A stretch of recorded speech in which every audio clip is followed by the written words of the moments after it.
This is the AB 5-3 review, number 6, the free response problem, and calculators are not allowed. So this particular problem is going to test whether or not you know your theorems. So we have the IVT and the EVT. Both of those give us output conclusions and require continuity. Then we have the MVT and rolls. Both of those give us F prime information or slope, and they require continuity and differentiability. And last but not least, we have the fundamental theorem of calculus. So if we look here, it says the functions f and g are differentiable for all real numbers. So that means we're going to satisfy all the conditions for all 5. The table above gives values of the functions and their first derivatives at selected values. The function h is defined as g composed with f minus 5. So the first thing is explain why there must be a value between 2 and 4 such that an output equals -6. So this is going to be an open interval, and we're interested in a single output. So this is going to be our IVT, because it's not talking about a max or min, it's talking about an output that's probably going to be between 2 others. So in order to explain why this h of r should be equal to -6 for at least one r, we're going to compare the outputs of h at 2 and the output at h of 4 and see if we get two numbers that flank this -6. So if I plug 2 in, that will be g of f of 2 minus 5, and this would be g of f of 4 minus 5. Well, in order to compute this, I need to know what f of 2 is. So I go to an x-coordinate of 2 and plug it into f and see that a 1 comes out. So that's what's going to go into my g. Then if I take the 1 and plug it into g, I can see that I have a 9 minus 5, and I end up with an output of 4.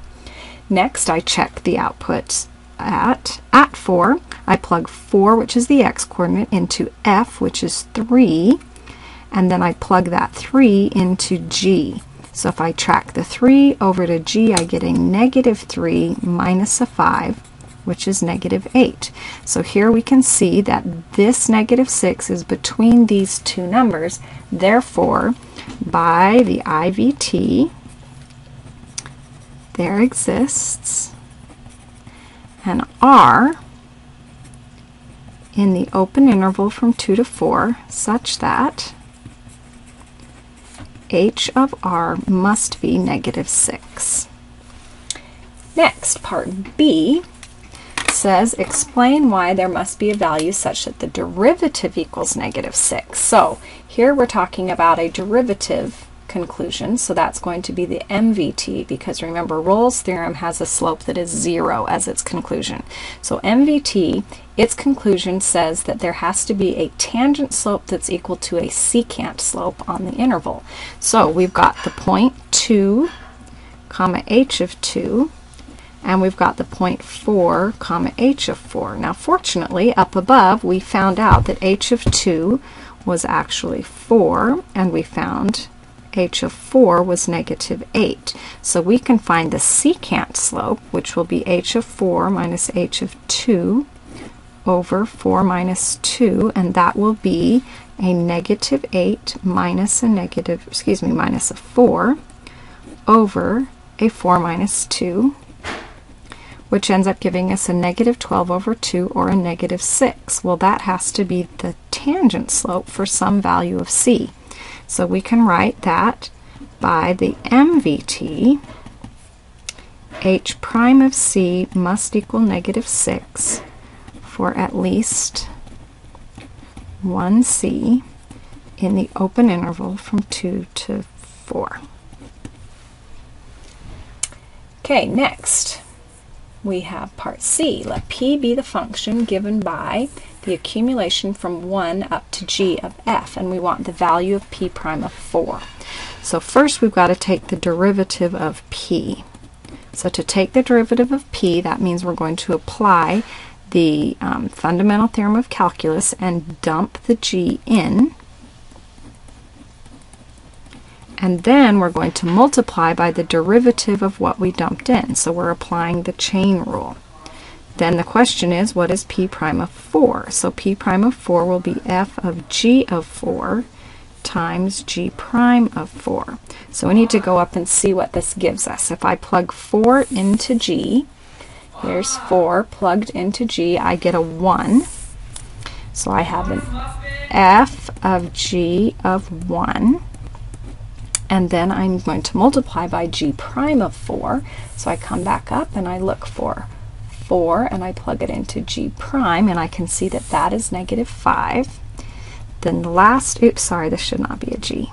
The last thing is I need to plug that 1 that came out of g into f. So I take the 1, come up here, plug the 1 into f, and I get a negative 4. So I end up with a negative 4 times a negative 5, which is a 20. Last part, D says if f inverse is the inverse function of f, write an equation for the tangent line at x equals 3. So first let's connect and remember what we did back in chapter 3, where we would have a point and we'd have a slope on the original function and on the inverse.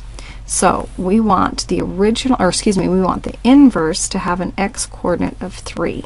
So that means we're going to go look for a y-coordinate of 3 in our chart of data for f. So I come up here, I look for a y-coordinate of 3. I can see that happens when x is 4. So down here I'll have an x-coordinate of 4 on f and a y-coordinate of 4 on the inverse of f. So the slope will be f prime evaluated at 4, which I can get out of the chart. Up here we look at 4 for the f prime, that's 11. So that means the inverse's derivative at its x-coordinate will be the reciprocal of that. So now in order to write the equation of a line, I need a point and I need a slope. So the line will be y equals the slope times x minus the x-coordinate plus the y-coordinate. And we're done.